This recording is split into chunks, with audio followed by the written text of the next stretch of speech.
m'appelle Audrey Vernon, je suis comédienne, j'écris des spectacles, essentiellement des seuls en scène, j'en ai écrit 7.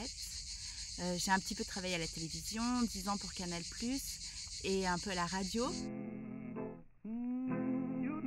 Je venais d'arriver à Paris et après être passée par quelques écoles de théâtre, j'ai décidé de rejoindre le cours Florent pour me mesurer à une quantité massive d'autres comédiens. Et puis j'avais entendu parler de Stéphane et donc voilà, donc j'ai eu la chance de profiter de son enseignement entre 2000 et 2003. Mon rêve c'était d'être comédienne à la Comédie Française, de jouer du Claudel et du Racine jusqu'à la fin de mes jours.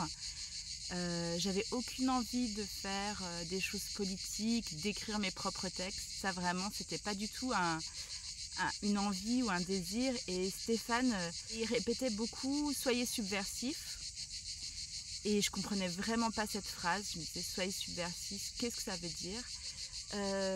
Une autre chose qui me vient, c'est qu'il disait aussi qu'on peut pas jouer pareil avant et après la Shoah. Pareil, c'est quelque chose que je me disais mais qu'est-ce qu'il raconte? Et il disait aussi on ne monte pas sur scène pour ne rien dire. Et voilà, je dirais que ces 3 phrases, je pense que elles ont fait écho bien longtemps après. Mais je crois qu'il n'y a pas une seule fois où je suis montée sur scène et où j'ai pas pensé à ça. Je suis allée dans l'école de Stéphane il y a 2-3 ans pour rencontrer certains de ses élèves. Voilà, j'ai trouvé que l'école était magnifique et puis les élèves très intéressants. Il y a même des choses que je leur ai piquées un peu pour mon dernier spectacle. Enfin, en tout cas, ça m'a inspirée. Et je me suis dit, on devrait être dans une école de théâtre toute sa vie. Ah oui, j'ai oublié de dire un truc.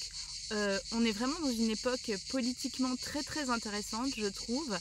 Et voilà, je pense que les acteurs et les actrices qui arrivent vont devoir trouver le moyen de nous sortir de la mouise et d'être une source d'inspiration et d'utopie et d'éveil parce que voilà, on va avoir vraiment besoin, je pense, d'un théâtre non marchand et d'un théâtre politique.